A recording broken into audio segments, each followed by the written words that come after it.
Monday, September 3rd, 2018, Monaco 64, home of alternative economics and contrarian views. So Billy's here this morning. He's just been out in the garden. He was running around. It's 9 a.m. London. I want to talk about silver today. Before, of course, I'll look into the markets. But just to let you know what I've done, a little experiment. I took 4 1964 half dollars. And I took 12 90% silver quarters, 90% silver or junk silver. So that equal to, so 4 quarters, $1, so 12 with $3. 4 half dollars is $2. So $5 in total. And I calculated the silver content, where the price is today, and where the national debt was in 1964, which was the last year where 90% silver circulated. And why was that the last year? Well, because I think the powers that be knew that the national debt was going to increase massively with the Great Society spending, welfare spending, guns and butter policy, Vietnam War. And they knew that the silver price was going to be worth a lot more than the face value of the silver. You also need a lot of silver during war. Not many people might not know that. It's a very, how can I say, necessary industrial metal in warfare. So I guess that's why they took it out of circulation. The debt was increasing as well, and they expected it to increase. And I did a little calculation, which I'll go over later after I, look at what the markets are doing. I know the U.S. markets are closed today officially, but the futures continue to trade. U.S. banks are open in London. The futures markets are open. Their opening and closing hours might be slightly different. I think they might close at 6 p.m. New York, or 1 p.m. New York instead of 6 p.m. New York. It would be like a half day in the futures market. So where are we in the markets right now? 9:01 a.m. London. So spot gold has quite a wide range overnight. It's been as low as 1195.60 and as high as 1203. Right now we're at 1202.60, so up $1.40. Silver is at 1452, down about 2 cents. Range has been 1438 to 1458. The Dow is up. Dow futures up 28 points, 25,984. S&P up 6.5 points at 2906. Nasdaq 100 future up 11 or 0.15%. So the currencies, the pound is a little bit on the weak side this morning. It's down 0.25% at 129.20, or down 36 pips. It's been as low as 128.81, so it has rebounded from the lows. Last week we rebounded back above 130. I think that was just like a kind of a dead cat bounce. So I expect the pound to continue to underperform versus the fiat dollar. The euro is virtually unchanged at 116.15. Dollar is down slightly, 0.1% against the yen at 111.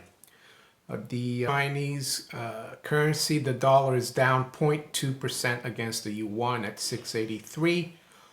Oil, WTI crude is at 69.60, down 5 cents, so just below $70. What about the currencies, the emerging currencies or emerging market currencies? Well, the dollar is up 1.3% against the Turkish lira at 661. So it hasn't been a great start for the, the Turkish lira this morning. In terms of the Italy and the 10-year BTP yield, It is off this morning about 4 basis points at 319. Still quite a elevated level, and we'll keep an eye on that. So now back to the silver experiment. So I took 2 plus $3.90 silver, so $5. This is what, you know, our parents or grandparents, if they had $5 in 1964, that's what it would look like in change, I guess. So what have we done here? Well, I weighed those coins on my scale, and I got 125.04 grams. I divided that by 31.1035, which is how many grams per troy ounce. I multiplied it by the 90%, it's 90% silver, and I multiplied it by $14.50, which is roughly the price of silver today, the spot price. And that got me $52.46. So that's probably what I could roughly get for these coins. So in terms of where it was in 1964, those coins have appreciated 10.49 times, right? And then I looked at the national debt. National debt in 1964 was $312 billion. Today, September 3rd, 2018, it's roughly 21,500 billion, or 21.5 trillion. So I took that, divided by 312, and I got almost 69 times the growth of the debt since then. And that's not counting all the shenanigans that have been going on, all the missing 21 trillion, all the hundreds of trillions in unfunded liabilities that have grown, right? This is just the national debt. So, because a lot of people, you know, monetary mechanics works that the more debt, or, you know, in the fiat system, the more debt you create or money you create, the more inflation you create.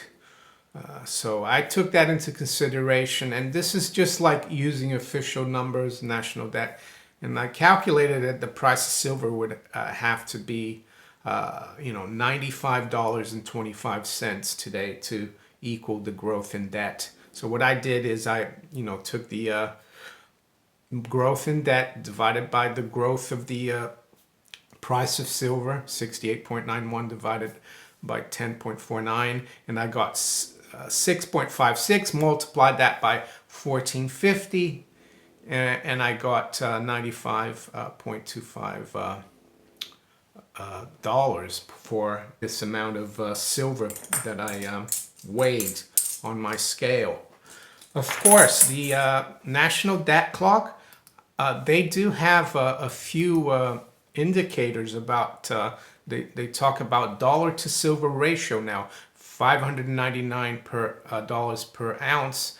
They talk about dollar to gold ratio, $4,709 dollars per ounce. I'm not really sure how they've calculated that, but of course the silver price there is a lot higher than mine.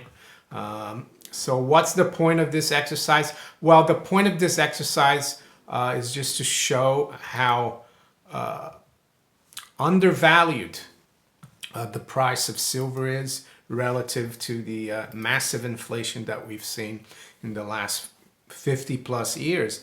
And it is inflation, the creation of money out of thin air, which is the national debt. Don't forget, the U.S. currency is a Federal Reserve note. Is every time the U.S. Treasury issues a dollar of debt, the Federal Reserve issues $1 in Federal Reserve notes. It's the other side of the coin, so to speak. So that's what we've had. And then if you look at also this chart of U.S. debt limit and the price of gold. Unfortunately, I've only got this to 2015. The price of gold is on the left-hand axis. You can see that we're pretty much where it was back in 2015. It's around 1,200. But one thing that you will notice though is that the debt right now, which is the red line, is 21.5 trillion, which is way above where it is on this chart. And you can see since 2000 the growth in debt has pretty much equaled the growth in the price of gold. So I would say that this has been completely manipulated, and one day just as the sun comes up every morning and goes down every evening, this will have to readjust. And that's why you need to, if you can, hold on to your silver, hold on to your physical gold. Of course, sometimes, that's just savings, and it will protect yourself. Right now, it's going through a period where the powers that be are manipulating it, but it will revert back. So, I mean, looking at that chart, you'd have to say, gold would have to be a lot more than $2,000 an ounce. If you enjoyed this video, please like, share it, subscribe to my channel if you haven't yet. You can also follow me on Steemit, DTube, and on Twitter. Have a great day off if you're in the States, and I'll talk to you later. Take care. Bye.